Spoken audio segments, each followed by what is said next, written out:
আমি সিঙ্গাপুরে ছিলাম, এই 3টা পাসপোর্ট সরকার আমারে রিনিউ করতে দিছে।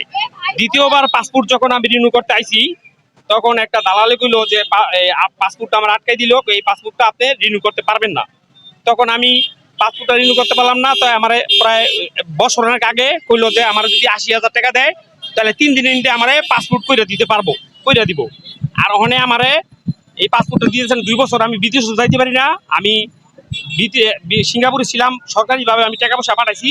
অনেক আমার সংসার চলতেছে না, আমি খুব কষ্ট বলছে কি ভিতর থেকে বলছে গেলে আমার ঘুরায় কয় আপনি 15 দিন পড়ায়েন, 20 দিন পড়ায়েন, এই কথা কইতে কইতে আমার 2 মাস শেষ করে দিছে। আমার এই কাগজটাও প্রায় শেষ হয়ে গেছে। সমস্যার কথা জানাই না যে এই সমস্যার কারণে আপনার আমার ওই সমস্যাতে হয়। আবার যদি কয় এর আগে 2-3 মাস আগে কইছে যদি 2-3 লাখ 80,000 টাকা দেন তাহলে 3 দিনে করে দেবো। দালালরা 6-7 মাস আগে দালালরা কইছে। আমি কইছি এত টাকা দিয়ে আমি পাসপোর্ট করবো না, আমি লেজ্জব, আমি এই দেশের নাগরিক, আমার সমস্যা হইতে পারে, কিন্তু আমার সমস্যার সমাধান করে আমার পাসপোর্টটা দেন।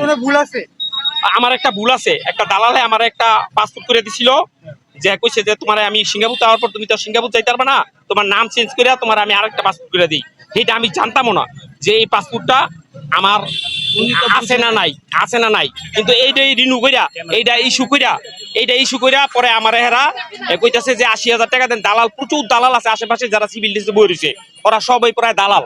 আর ভিতরে ওরা বয়ে থাকে আর দালাল গো দিয়া ইনকাম করে, বুঝতে পারেন না, ওরা সবাই দালাল গো ইনকাম। মানে আপনারা আইছেন, দেশে একটা শান্তির একটা ব্যাপার আছে, কিন্তু আমরা স্বাধীনের পরে কোনো সময় ছাত্র ছাড়া আমরা জীবনে কিছু ভালো কিছু আমরা পাই নাই। এখন ছাত্রের কাছে আইছি যে ভাই আমাকে সমস্যার সমাধান করেন। আমি প্রবাসী, আমি 15 বছর ব্যাংকে টাকা পাঠাইছি প্রায় 1 কোটি টাকার মতো। এখন বর্তমানে আমার ব্যবসার অবস্থা খারাপ, আমার পাসপোর্টটা দেন, আমি চলে যাইয়া। এখন আমার পাসপোর্টটা আমার দেনা, আমার মাসকে মাস, বছরকে বছর, আমার আজগা হেন কালগা হেন পরশু দেয়া নেন, নাহলে 80,000 টাকা লোন, কত 6 মাস আগে কইছে 80,000 টাকা লোন, তাহলে আপনি 3 দিনের দিয়ে দিয়ে দিই। আজকে বলছে আবার 15 দিনে পায় পড়াহেন, এমন কইতে কইতে আমার আবার কইতেছে কারণ আমার একটা বংশং কারণ দেয় এইটা সেইটা। আমি কি আমার যদি অপরাধী করতাম তাহলে আমার 3টা পাসপোর্ট দিল কে?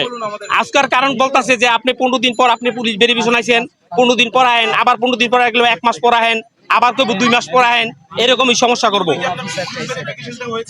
হয়েছে হনের পরও পুলিশ যেখানে যায় ওইখানে টাকা চায়, যেখানে যায় ওইখানে টাকা চায়। আমার কাছে তো টাকা নাই, আমি যা টাকা ছিল আমি সব শেষ করে নিয়েছি। তাহলে আমি অনেক এই টাকা দিব কইতে? আমি প্রবাসে থেকে আজকে কোনো টাকা দাবি করে না, কিন্তু হেরা ডাইরেক্ট দাবি করে না। এখন অনেক দালাল আছে এই আশেপাশে, সব দালালরাই অগলগে কম্পেয়ার করে, ওরা সরাসরি মাইসের সাথে কথা কয় না। ওরা এই দালালরা যদি আমি কই যে আজকে আমি 1 লাখ টাকা দিব, তো 3 দিনের মধ্যে আমার পাসপোর্ট দিয়ে দিব। ওরা আগে এরকম কাজই করছে। আচ্ছা, সবারই নাম শোনা